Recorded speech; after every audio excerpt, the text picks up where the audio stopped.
Bonjour à tous et bienvenue dans votre journal des produits de bourse de l'UPSA du lundi 29 juillet. Et Paris termine la semaine sur une hausse modérée. Le CAC 40 avance de seulement 0,56% à 3 978 points. Le marché parisien a dans un premier temps été dynamisé par une nouvelle vague de résultats trimestriels. Plusieurs poids lourds de la cote parisienne ont porté la tendance, comme Air France, Lafarge à plus 1,35%, Kering ex PPR qui gagne 3,80% après une légère amélioration de ses résultats trimestriels. LVMH avance de près de 4% malgré une rentabilité en recul au premier semestre et Renault lâche 0,75% grâce à une hausse de son résultat opérationnel sur le premier trimestre.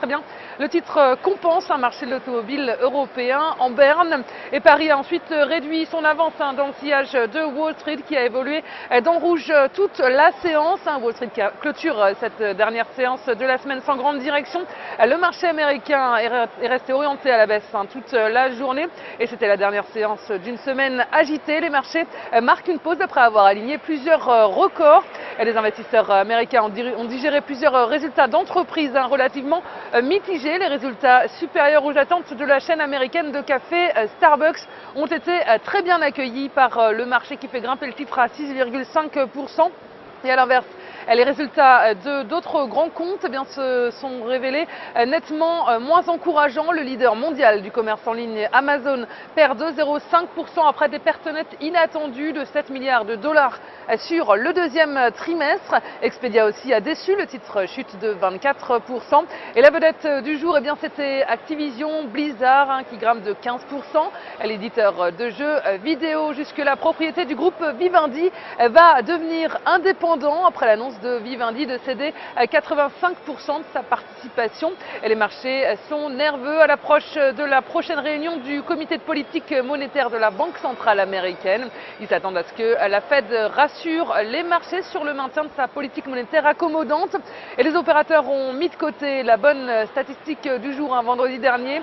Le moral des ménages s'est nettement amélioré sur le mois de juillet aux États-Unis. La confiance du consommateur américain est à un plus haut de 6 ans. Et sur le plan des devises, le dollar est pénalisé par les spéculations sur les perspectives de la politique monétaire de la Fed. L'euro repart en légère hausse face au billet vert à 1,3281 $. Et la valeur du jour, c'est aujourd'hui le leader des services à l'environnement, Veolia Environnement. Graphiquement, le titre reste inscrit au-dessus de ses moyennes mobiles à 20 et 50 jours. Le RSI se situe au-dessus de sa ligne de signal sans être en territoire de surachat.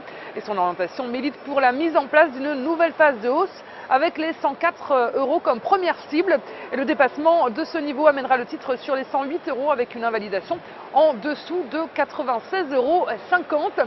Et la stratégie qui vous est proposée pour jouer cette valeur, c'est l'achat du Varant Call Veolia Environnement à 4 959 T d'Unicredit au prix d'exercice de 9 € et d'échéance au 6 décembre 2013.